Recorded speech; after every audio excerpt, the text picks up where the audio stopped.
역시 2부 말씀을 통해서도 우리의 생각이 변화가 되어지고 우리에게 잘못 새겨진 것들이 떠나가게 되고 성경으로 말미암는 말씀으로 말미암는 새로운 은혜가 임하게 되기를 주님의 이름으로 축원합니다. 제목이 내 육체에 채워야 할 그리스도의 남은 고난입니다. 24절 요절이지요. 저는 오늘 메시지를 짧게 축약하라고 한다면 고난 복음이다 이렇게 한번 잡아봤습니다. 고난과 복음 이게 잘 연결이 안 되지요. 복음 원 단어가 유앙겔리온인데 복음의 원 뜻이 기쁜 소식인 거 다 아시죠? 굿 뉴스. 근데 앞에 고난이에요. 고난은 기뻐요, 안 기뻐요? 안 기쁘죠, 그죠? 고난 받으면 다 힘들어요. 더군다나 앞으로 그런 일들을 우리가 충분히 예상합니다만 박해가 있을 수도 있고요.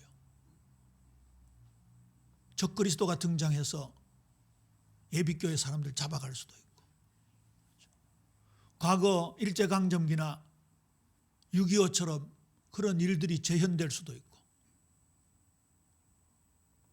잘 될 줄 알았는데 온 나라가 양쪽으로 치킨 게임하고 거기다가 개인적으로 힘든 사람들도 얼마나 많은지. 근데 고난이 기쁜 소식이라니. 근데 보세요. 조금만 생각해 보세요. 고난보다 더 끔찍한 게 뭐예요? 죽음이에요. 우리가 십자가 복음 그러지만 십자가가 죽음이에요. 죽음이 복음이잖아요. 지난 수요일 날 우리 데살로니가 후서 말씀을 나누는 중에 빌립보서 1장 29절을 세 번역으로 읽어드렸어요. 제가 한번 읽어드려 볼게요. 하나님께서는 여러분에게 그리스도를 위한 특권, 즉 그리스도를 믿는 것뿐만 아니라 또한 그리스도를 위하여 고난을 받는 특권도 주셨습니다. 아멘 한 사람도 안 하는 거 보였어. 고난 받는 특권이라니까 한 사람도 아멘 안 하는 거죠. 부자 되는 특권, 건강해지는 특권이라면 할렐루야 아멘. 자, 다시 읽습니다. 잘 들어보세요. 아멘 안 하니까 다시 읽잖아요. 빌립보서 1장 29절 세 번역. 하나님께서는 여러분에게 그리스도를 위한 특권, 즉 그리스도를 믿는 것뿐만 아니라 또한 그리스도를 위하여 고난을 받는 특권도 주셨습니다. 아멘. 옳지. 그래서 고난도 복음이요. 예수님의 전생애가 복음 맞아요, 안 맞아요? 성육신 탄생이 복음이잖아요. 지극히 높은 곳에서는 하나님께 영광이요, 땅에서는 기뻐하심을 입은 사람들 중에 평화로다. 탄생이 복음이잖아요. 예수님의 고난도 복음이잖아요. 그가 찔림은 우리의 허물 때문이요, 그가 상함은 우리의 죄악 때문이라. 그가 징계를 받음으로 우리가 평화를 누리고 그가 채찍에 맞음으로 우리가 나음을 입었도다. 우리는 다양 같아서 그릇 행하여 각기 제 길로 갔거늘 여호와께서는 우리 무리의 죄악을 그에게 담당시키셨도다. 십자가 복음 확실하잖아요. 부활 복음이잖아요. 승천하셔서 지금 보좌 우편에서 우리를 위해 중보하시는 그 중보의 기도가 복음이지요. 다시 오셔서 재림하셔서 이 온 역사와 세계를 심판하시고 영원한 새하늘과 새 땅을 주시는 그 재림 심판이 저와 여러분에게는 복음인 줄로 믿습니까? 불신자들에게는 그게 끔찍한 저주의 형벌이지만 우리에겐 복음이에요. 오늘 오전에 말씀드렸지만 한 알의 밀알이 땅에 떨어져 죽으면 많은 열매를 맺느니라. 밀알 인생으로 살아가도록, 우리가 예수님을 본받는 삶을 살아가도록, 예수님의 생애를 따라가는 삶을 살도록 한 것에 오늘 고난에 대한 부분이, 지난주일 모든 존재의 근원이 되시는 예수 그리스도 말씀을 함께 나누었습니다. 우주 만물이 그로 말미암아 지은 바 되었습니다. 그를 위하여 지은 바 되었습니다. 그렇기 때문에 예수님이 존재하지 않으면 이 세계는 존재할 수가 없습니다. 존재 의미가 없습니다. 마찬가지입니다. 저와 여러분이 그 창조의 손길로 이 귀한 축복을 받았습니다. 예수님의 십자가의 죽으심과 부활의 사건을 통해서 저와 여러분이 재창조되었습니다. 그러기에 우리의 존재의 근거도 예수 그리스도가 되시는 것이지요. 이 예수 그리스도의 복음을 전파하는 일꾼으로 나는 부름을 받았다, 바울이 말씀했습니다. 바로 앞 구절이지요. 만일 너희가 믿음에 거하고 터 위에 굳게 서서 너희 들은 바 복음의 소망에서 흔들리지 아니하면 그리하리라. 이 복음은 천하 만민에게 전파된 바요, 나 바울은 이 복음의 일꾼이 되었노라. 이 말씀은 제가 여러 번 증거했습니다. 저는 복음의 소망에서 흔들리지 아니하면 그리하리라, 이 대목이 나오면요, 히브리서 12장 27절 28절이 늘 기억이 납니다. 수년 전에 경주에서 큰 지진이 났잖아요. 대구에서 느낄 정도였습니다. 우리 집이 3층이었는데 소파가 흔들릴 정도였어요. 그때 구미에서도 느꼈습니까? 부산에서도 느꼈겠죠. 엄청난 지진이었습니다. 그때 떠오르는 말씀이요, 히브리서 12장 28절 말씀이에요. 세상이 다 흔들리는데 우리에게는 흔들리지 않는 하나님 나라를 주셨대요. 대한민국 지금 흔들립니까? 안 흔들립니까? 엄청 흔들립니다. 안 흔들릴 줄 알았는데 엄청 흔들립니다. 미국도 흔들리고 러시아도 흔들리고 우크라이나도 흔들리고 이스라엘 저 선택받았다는 저 나라도 흔들리고, 국가도 정부도 경제도 문화도 이 땅도 흔들리는데 하나님 나라만큼은 흔들리지 않는 줄로 믿습니까? 흔들리지 않는 하나님 나라를 우리가 받았다고요. 거기다가 보세요. 이 복음은 천하 만민에게 전파된 바요, 전파될 것이다가 아닙니다. 전파된 바요, 완료입니다. 이게 바울의 신앙이에요. 바울의 신앙. 사실 바울은 로마서에 보면 로마가 목적지가 아니었습니다. 당시 세계관에서 땅끝이라고 할 수 있는 스페인, 어떤 분들은 스페인하고 아프리카가 붙었잖아요. 거의 붙었습니다. 지브롤타 해협이라고요. 거기를 건너뛰면 뛸 만큼 가까운 거리입니다. 그래서 스페인을 복음화하고 아프리카 북부를 복음화하고 당시의 대도시였던 이집트 수도 알렉산드리아까지 생각을 했대요. 그런데 바울은 스페인은커녕 로마에서 참수형을 당했습니다. 땅끝까지 가고 싶었는데 로마까지밖에 못 갔습니다. 그런데 오늘 골로새서에 보세요. 이 복음은 천하 만민에게 전파된 바요. 바울은요, 종말 신앙을 가지고 있었던 거예요. 우리 주님 예수님께서 다시 이 땅에 오셔서 온 천하를 평정하시고, 아까 집사님 그 기도 드리셨잖아요. 예수님이 이 땅에 오셔서 참된 평화를 허락하신 그 평화를 우리에게도 허락해달라고. 우리가 이거 딱 바라보고 오늘을 이겨나가는 은혜, 힘을 얻기를 주님의 이름으로 축원합니다. 고난은 극복하는 게 아니고 넘어서는 거예요. 뭐 비슷한 말입니까? 극복하는 힘을 얻어야 돼요. 힘을. 그렇잖아요. 오늘은 이방인을 위한 하나님의 구원 계획 속에서 바울의 사역을 말씀하고 있습니다.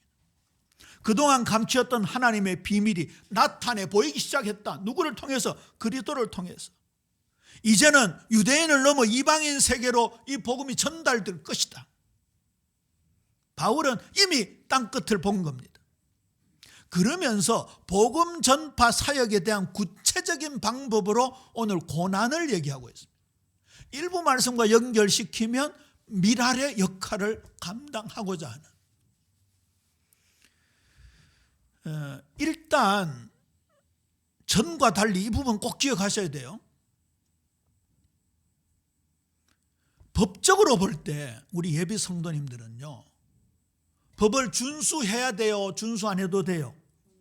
준수해야 됩니다. 법을. 탈법을 한다든지 불법하면 안 됩니다. 도덕도 마찬가지고 윤리도 마찬가지고, 오전에 그 단어 썼죠. 양심도 썼습니다.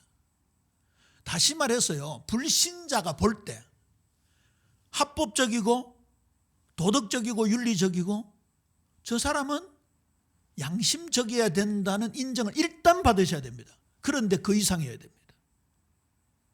저 사람은 우리 상식과는 좀 다른 사람이네.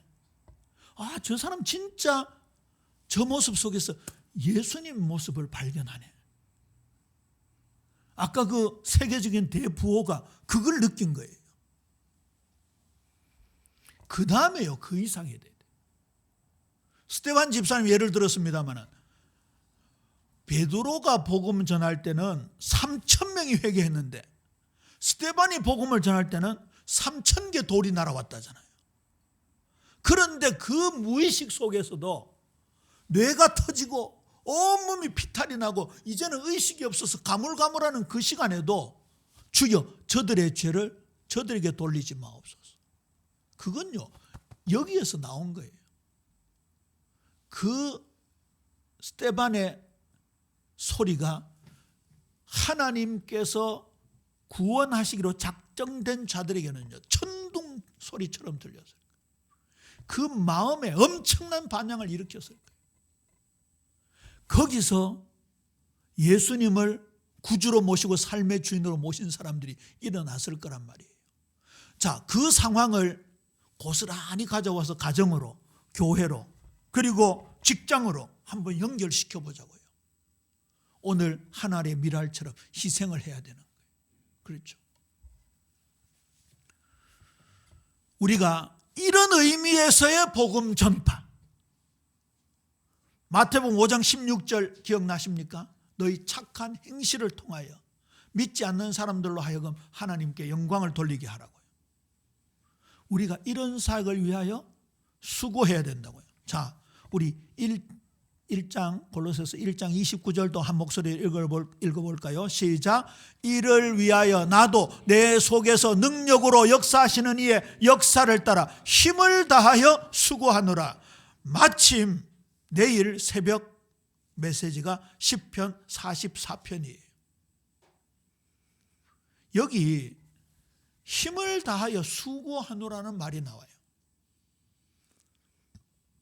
출애굽기 14장에 보면 홍해 앞에서 모세가 이렇게 서서 외쳐 소리 지릅니다.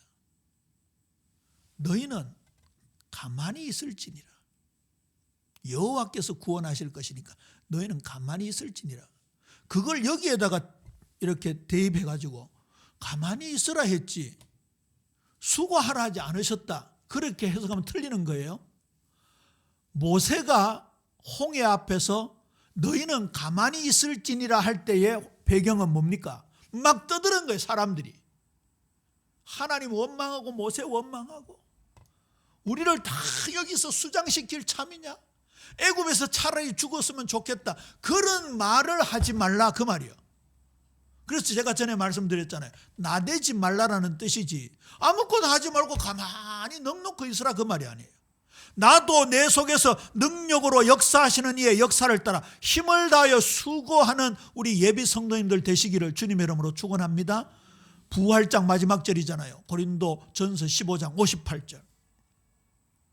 주 안에서 하는 수고는 헛되지 않다고요. 이렇게 해서 하나님 나라 확장을 위해서 우리가 모든 것을 바칩니다. 조금 이따 찬송가 341장을 함께 부르겠습니다만 고린도전서 4장 1절에서 2절에 분명히 이렇게 말씀하고 있습니다. 사람이 마땅히 우리를 그리스도의 일꾼이요 하나님의 비밀을 맡은 자로 여기를지어다. 그리고 맡은 자들에게 구할 것은 충성이니라 하셨습니다. 자, 오늘 요절입니다. 24절도 함께 읽습니다. 시작. 나는 이제 너희를 위하여 받는 괴로움을 기뻐하고 그리스도의 남은 고난을 그의 몸된 교회를 위하여 내 육체에 채우노라. 진짜 역설적이잖아요.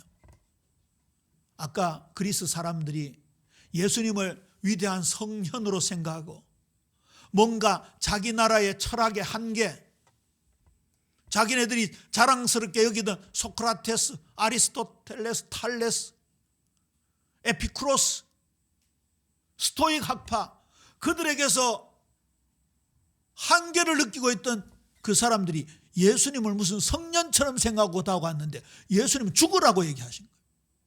하늘의 밀알이 땅에 떨어져 죽지 아니하면 열매를 맺을 수 없고 죽으면 많은 열매를 맺는다.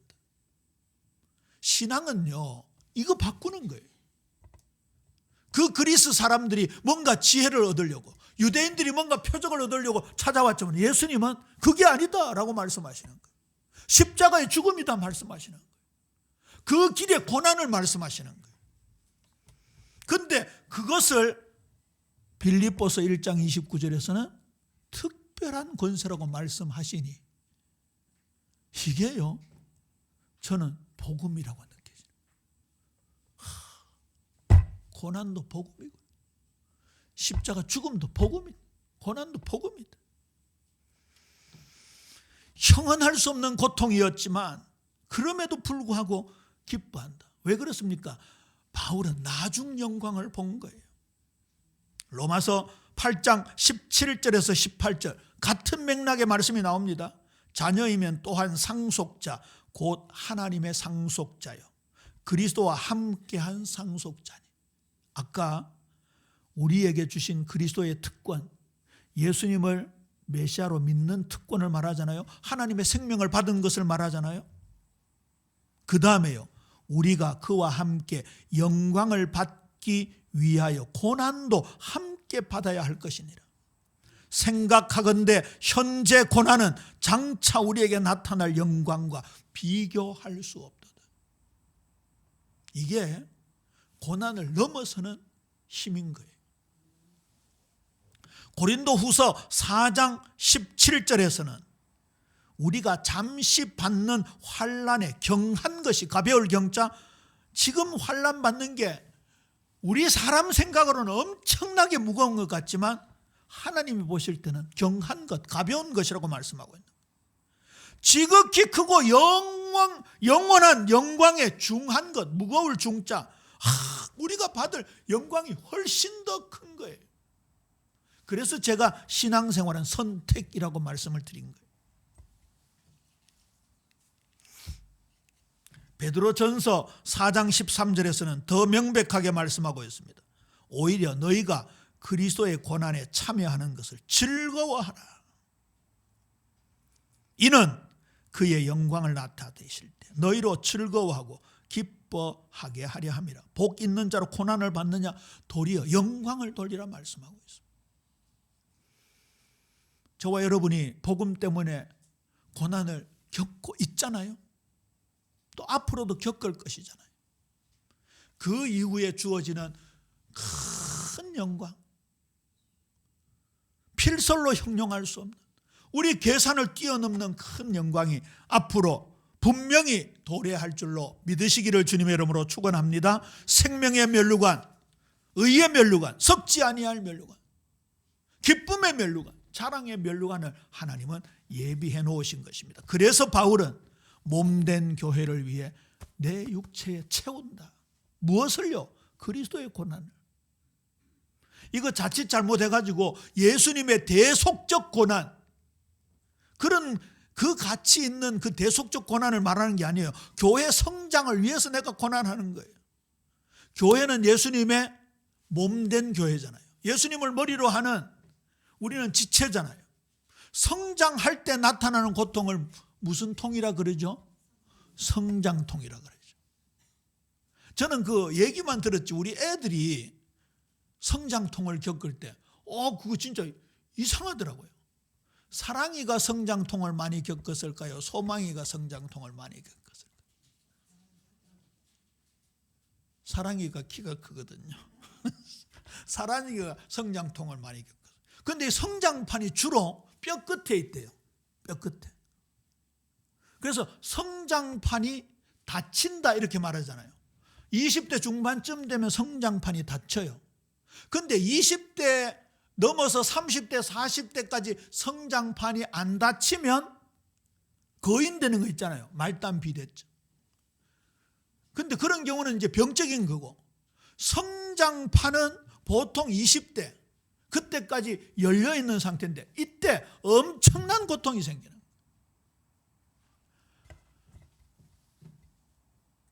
뭐 그런 의술이 있는지 없는지는 모르겠지만 성장통이 너무 심하다고 의사 선생님이 무릎을 절개해가지고 성장판을 떼내면 어떻게 될까요?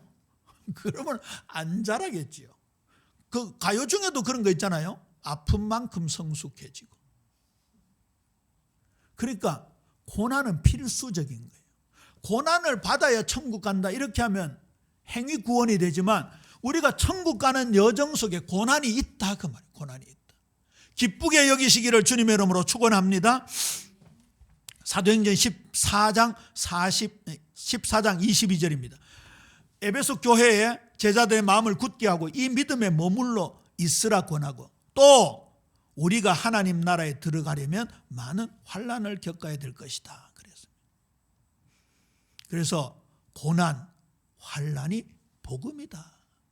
고난의 기쁨, 역설적이지만 이게 하나님의 말씀이다. 그래서 우리가 앞으로 있을 고난을 기꺼이 받을 각오를 하자 그 말입니다. 시편 119편 71절에 보면 고난 당하는 것이 나에게 유익이다 이렇게까지 말씀하고 있습니다. 그래서 오늘 이 고난 복음이라고 명명할 수 있는 이 말씀을 우리 성도님들이 꼭 받아야 할 것입니다. 25절입니다. 하나님의 말씀을 이루는 교회, 그 교회, 그 복음, 그 새 언약의 일꾼으로 바울을 부르셨고 저와 여러분을 부르셨습니다. 내가 교회의 일꾼 된 것은 하나님이 너희를 위하여 내게 주신 직분을 따라 하나님의 말씀을 이루려 함이니라. 구속 역사라는 말씀을 자주 드리는데요, 이 구속 역사의 교회의 위치가 얼마나 중요한지 모릅니다. 그 대표적 사건이 사도행전 2장의 오순절 성령 충만이 임한 사건이에요. 그게 우리가 공식적으로 이 땅의 교회의 시작이라고 봅니다. 예수님이 승천하시고 보혜사 성령을 보내주시겠다 약속하셨는데 그게 사도행전 2장에서 성령이 강림하시잖아요. 거기에 모여있는 120문도 제자들이 한 사람 한 사람 성령 충만 받아서 예루살렘 교회가 시작이 된 것이죠. 그러면 교회는 함부로 하는 존재가 아니에요. 우리 사도신경에 하나님을 성상의 하나님을 다 고백하잖아요.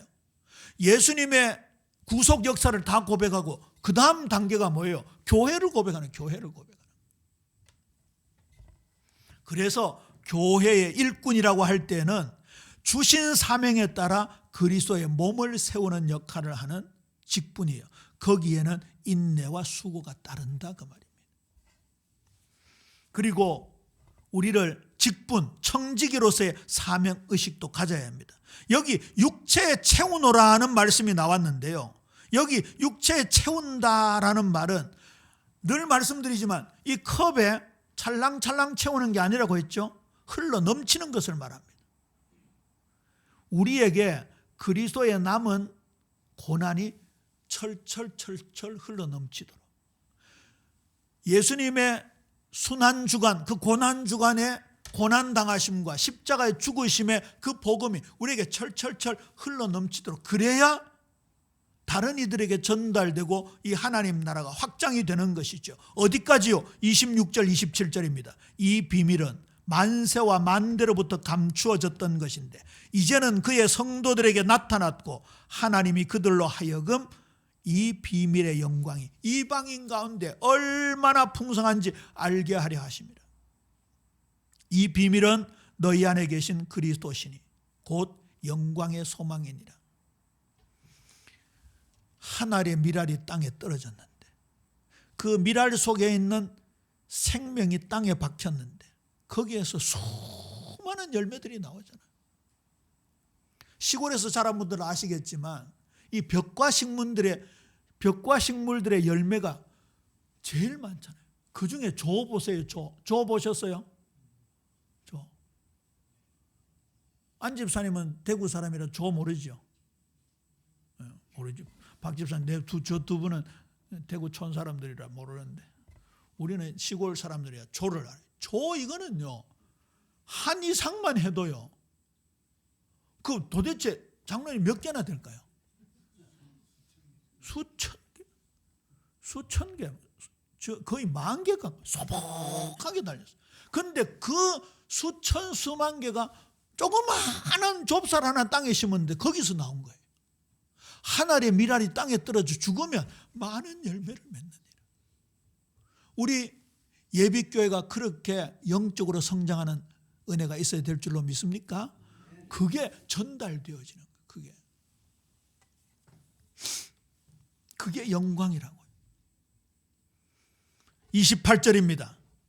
그리스도 안에서 완전한 자로 세우고자 하신다 하셨으니 이 교회의 역할이 얼마나 큰지요.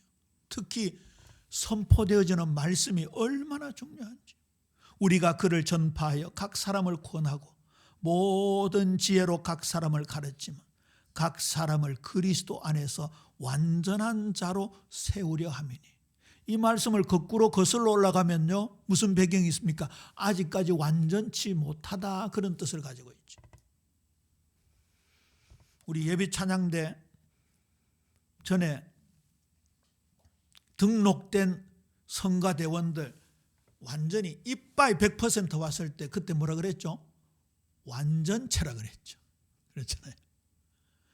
지금은 조금 숫자가 줄어들었는데 숫자가 줄다가 숫자가 딱 합치면 완전체라고 하듯이 여기 우리를 완전한 자로 세우려 함이니라 이 말은 아직까지 우리의 영적인 수준이 완전하지 못하다 그 말이에요. 이 과정 속에 버려야 될 거 있어요 없어요? 있습니다. 썩어져가는 구습을 따르는 옛사람을 벗어버리고 새 사람을 입으라 그랬잖아요. 우리 교회에서 가장 많이 전하는 말씀 로마서 1장 12장 1절 2절 너희 몸을 하나님 기뻐하시는 거룩한 산 제물로 드리라. 이는 너희가 드릴 영적인 예배니라. 그러고 나오는 말씀이요 너희는 이 세대를 본받지 말고라고 했습니다.